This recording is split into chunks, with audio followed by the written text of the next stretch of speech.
Mom was a musician. She was a genius musician, and she, in our town, our little town, she was known as Mrs. Music.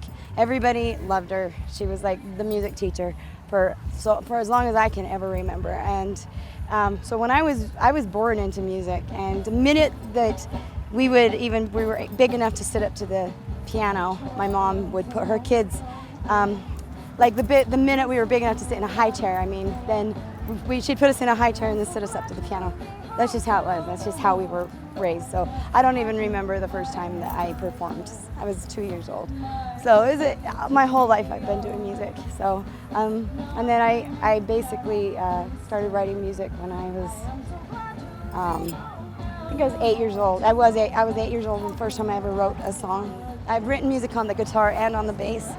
So, but the piano is, most of my music I write from the piano.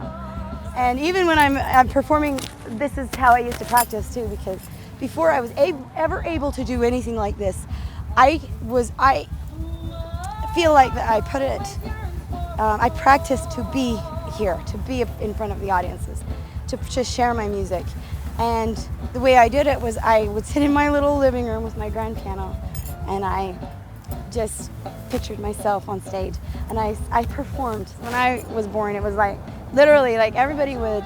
So I have my older siblings. There's like having one piano in the house made it so we were like fighting over the piano. It's my turn to play. It's my turn to play.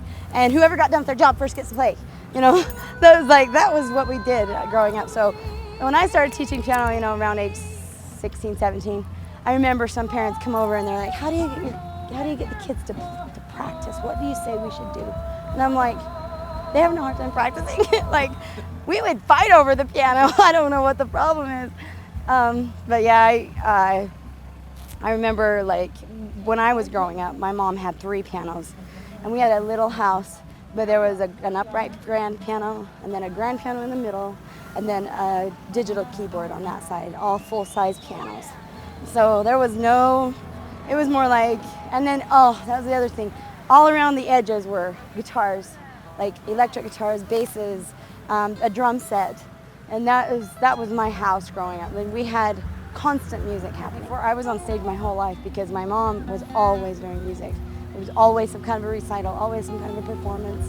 And it was for the same reason, like, I feel that today, it was so important to her to bring the music so that people would feel that connection of music.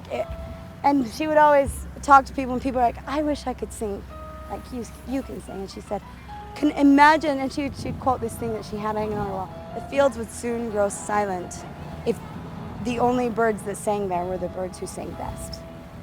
And so there's always going to be somebody who can sing better, and somebody who can play better, somebody who can write better. But if we're doing that as a competition, we might as well stop.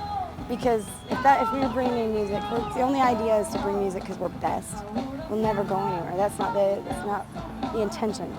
That's how I feel about music. I feel like that it's something I've created and I worked on, and now I'm presenting it as a gift. And people who accept it and love it is such a gift to me. When I see that they enjoy it, that's the biggest thing. That to me is the most in fulfillment, is to see somebody accepting and loving the gift that I just handed them.